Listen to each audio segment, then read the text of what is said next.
il y a l'esprit de la prophétie dans l'église et il y a ceux qui ont reçu une mesure supérieure. Ceux qui ont reçu maintenant le don. Il y en a, vous avez reçu le don sans que vous l'ayez demandé. Mais Paul dit à vous qui n'avez pas reçu le don, demandez-le.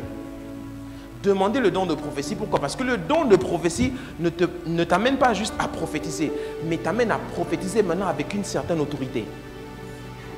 Et le don de prophétie te permet de voir des choses au-delà de ce que les autres voient dans l'église. Dites-moi le don de prophétie. Hein? Recherchez l'amour, aspirez aux dons spirituels, mais surtout à celui de prophétie. Désirez aussi les dons spirituels. C'est ce que j'ai dit tout à l'heure. Du grec zélou, brûler de zèle, convoiter, bouillir d'envie. Il faut désirer ça de tout son cœur. Mais quand le don de prophétie est manifesté dans l'église, Paul dit une chose très importante. Et c'est pour cela maintenant qu'il est important de mettre un cadre dans l'église. Paul dit dans 1 Thessaloniciens 5 au verset 16, « Soyez toujours joyeux.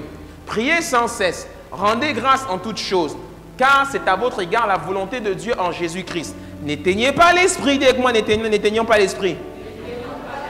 Ne méprisez pas les prophéties, ne méprisez pas les prophéties, mais examinez toutes choses, retenez ce qui est bon. Hein? 2 Corinthiens 13, 1 dit, Paul dit, toute affaire se réglera sur la déclaration de 2 ou de 3 témoins.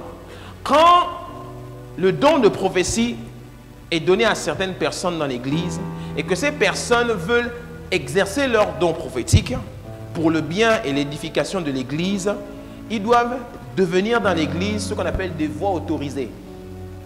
Quand tu n'es pas une voix autorisée dans l'église et que tu veux relâcher une prophétie, on va te bloquer parce que tu n'es pas une voix autorisée. Pour pouvoir être une voix autorisée, il faut intégrer l'organisation.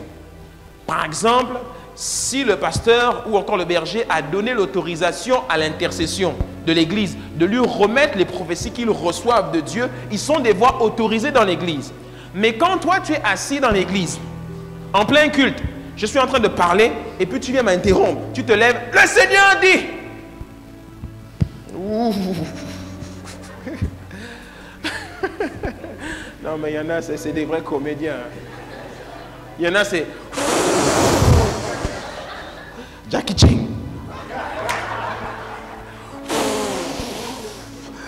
L'esprit me remplit.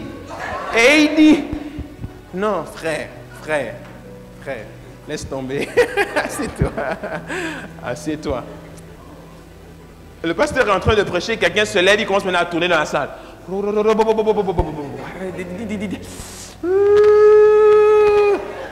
Est-ce que tu as vu dans la Bible un jour Jérémie, Daniel ou Ézéchiel commencer à faire ce cinéma? Les gens qui opèrent vraiment dans le prophétique ne sont pas des comédiens d'Hollywood. Parce qu'il y en a, vous êtes de vrais comédiens. Vraiment. La maison du baptiste au nom de Jésus, il n'y aura pas de comédiens chez nous. Parce que si tu commences à faire la comédie, on est là et puis tu commences... Sécurité, Mathurin. Voilà, on te soulève des deux côtés et puis on te mène dehors. Alléluia. Non, mais moi j'ai vu de ces choses dans les églises. Hein. Tu sais, hein, le prophétique a cette particularité que, alors que tu penses que tu as tout vu, il y a toujours quelqu'un qui va te montrer quelque chose qu'on n'a jamais vu. Il y en a, ils vont commencer... Ils vont commencer à... Et puis tu vas dire, mais frère, pourquoi tu fais ça? Ma danse est prophétique. Mais frère, tu as perdu la boule ou quoi? Hein?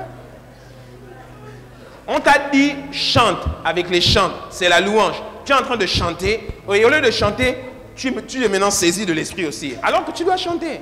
La Bible dit que Asaph, Jeduthun et les autres, ils prophétisaient sous l'ordre du roi. Ils étaient en pleine louange. Et dans la louange, l'adoration, ils sont maintenant en train de prier. Et dans la louange, l'adoration, elles commencent maintenant à déclarer des choses. Mais de manière coordonnée avec la musique et le chant. Et puis c'est beau. Et puis ça entraîne toute l'église. Mais toi, tu commences à faire... Ça devient complètement désordonné avec tout ce qui se fait. Et puis tu dis, tu es saisi de l'esprit. Tu n'es pas saisi de l'esprit, tu es saisi de ton propre esprit ou d'un démon. Alléluia.